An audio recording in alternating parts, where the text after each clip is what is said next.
Kip ups are a movement that made no sense to me for a while, so I wanted to explain to you guys how I break it down and my progressions that I use so that my students get kick ups very quickly. I hated bridges because I never had good scapula, shoulder, or back flexibility, but bridge is the #1 way that I teach all my students how to do a kip up. If you can do a basic bridge just like this, it doesn't need to be a crazy bridge, just feet in underneath your bum, hands beside your head, push your hips as high as you can. If you can get your hips and your back off the ground, head off the ground, you have a good enough bridge to be able to kip up. You don't need anything crazy or fancy, just this. Once you can do the most minimal of bridges, what you're gonna do is bring your feet underneath your bum. So you wanna elevate your hips to the sky and then bring your feet underneath your butt so that your heels are touching your bum and then your toes are on the ground, as if you were in a squat position but your back's down. Next step, you're gonna learn how to get into your kip up position. So you're gonna do a backward somersault, landing in an upper back position with your feet over your head and your hands on either side of your head in a bridge position.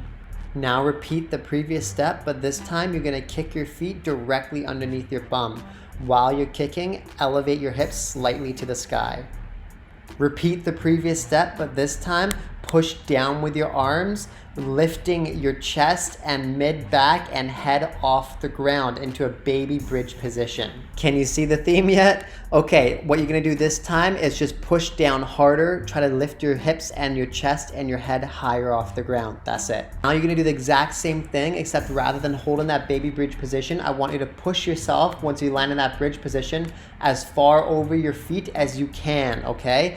Allow your hands to come off the ground from pushing so hard and then just fall back down onto your upper back just like this. Now do the same thing again, except this time I want you to push your hands off the ground right before your feet land. Then flex with your chest, your stomach, your core, your whole body, and just try to hold that in-between position as long as you can. Now all you have to do to complete your kip up is use your chest and your arms to push your body forwards, that last final step. To do this, all you have to do is do a couple crunch motions just like this, and then add that right into the kip up. To add your arms and chest in, all you have to do is once your feet land on the ground, whip your chest and your arms as forwards as you can, and that's the final step to landing your first kip up. If you'd like to get a higher kip up, all you have to do is hold longer, bridge more, kick harder, and push your hips and chest and everything harder. That's literally all it is. So because I'm not super flexible in my back, I can only go so high, but if you want to go higher, stretch more, get a better bridge, and that's all.